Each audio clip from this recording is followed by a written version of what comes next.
let's see what we've got in this boss chest.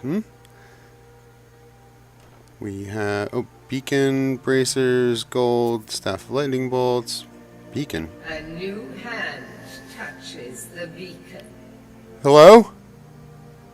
Listen, hear me and obey. Okay. Foul darkness has seeped into my temple.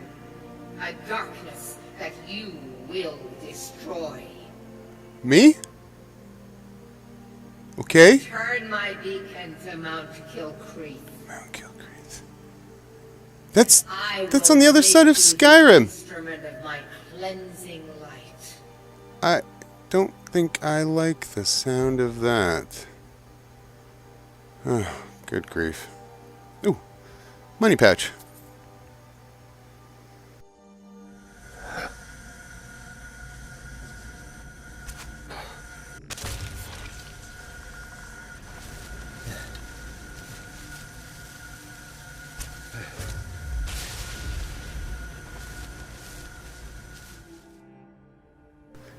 Hello everyone and welcome back to another Skyrim video.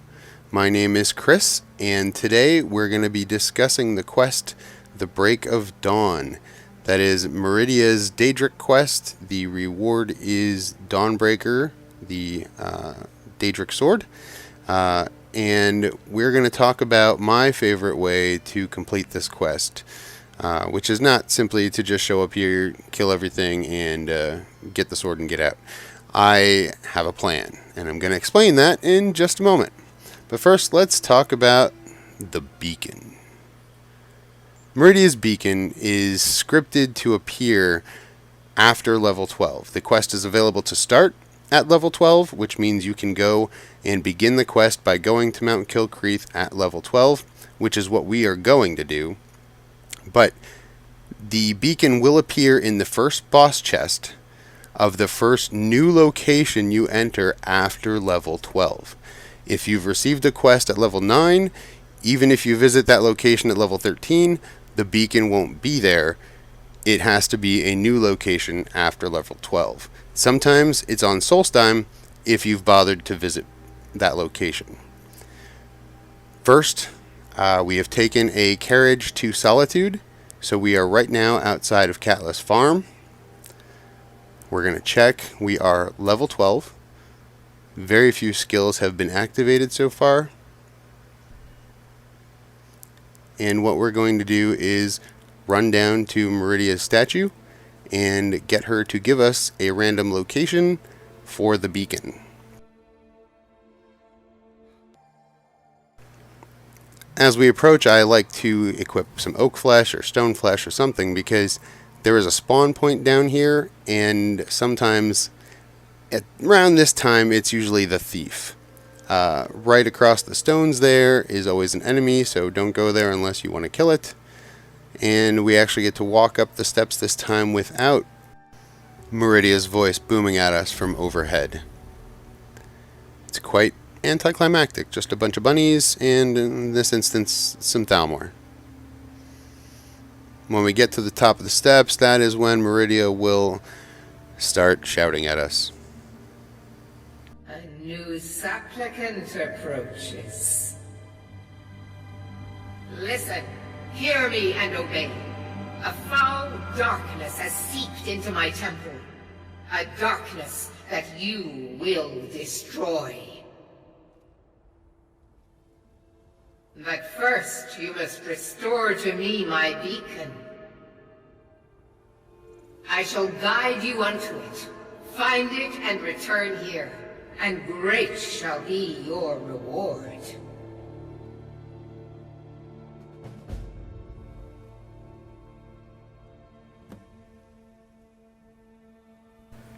Now that we have the quest, we can open up our quest log and see which random location has been chosen for us to find the beacon. For me this time it is Gloomreach, not a location I visit all the time, to be honest. Before you leave, make sure to come over this way and parkour your way down the rocks here. And our goal is the expert level chest at the end. Make sure to equip any lock-picking items or apparel that you have just to make this easier. Expert and Master are, of course, the most difficult. And once you find the sweet spot, almost, hold on, I got it. Once you find the sweet spot, you can avail yourself of the contents of the chest, and by the time we come back here, this chest will have refilled, so you will get to raid it a second time. And now if we fast forward, we are level 45 and we are making our way here towards Mount Kilcreath. As you can see, a detail I only just learned in the making of this video, Meridia is there now waiting for us. You're always learning something new with Skyrim, and that is one of the things I love about it. This time as we approach, there is no silence. We will in fact hear Meridia's voice right about now. My temple lying in ruins. So much for the constancy of mortals, their crafts and their hearts. If they love me not, how can my love reach them? Her second line of dialogue is not scripted to start till you reach the top steps, so don't delay. Let's get up there. Restore to me my beacon, that I might guide you toward your destiny.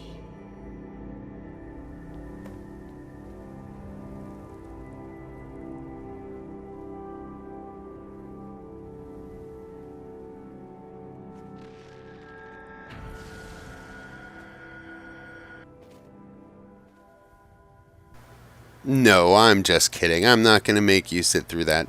If you're not familiar with what happens next, you'll get to enjoy it yourself when you play the game. If you are familiar with it, you really don't need to see it again now, do you? We have to talk about the reason why we came here. So we are at level 45. I have literally just completed getting Enchanting to 100. And the only double enchanted item I have with me is my weapon. And that is with chaos damage and a soul trap.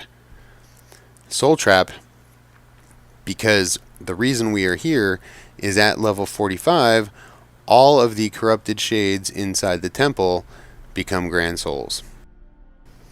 What you need to bring with you, besides your enchanted weapon, is 1 black soul gem and about 20 grand soul gems, just in case. There are only 19 enemies inside. I also like to bring a couple of the lower quality soul gems, the lesser and common, just in case, because there is a funny thing with Malkarin's soul when you capture it. I suggest saving before you enter, just in case something has gone wrong and they are not grand soul gems, but these are the first 3 corrupted shades in the temple, and I use them as a test, just to make sure. I have often noted that sometimes having a higher quality arrow makes the difference between a 1-hit kill and a 2-hit kill. Before you head down to Malkarin, just make sure to take some potions. I took a sneak, marksman, fortified destruction, which has increased my chaos damage from 25 per element to 57 per element. And with that and my skills, I have no problem taking out Malkarin with the first arrow. The subsequent arrows, however, thanks to the game cheating, go wide. I have edited this out. It took me about 7 or 8 arrows, and then I figured just kill the corrupted shades and wait for him, because this happens every single time. It is done. The Defiler is defeated. Take Dawnbreaker from its pedestal.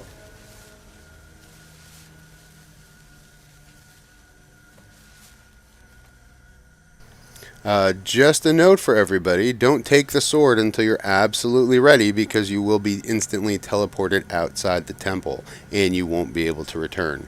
All these bodies have lots of loot on them, so make sure to loot them.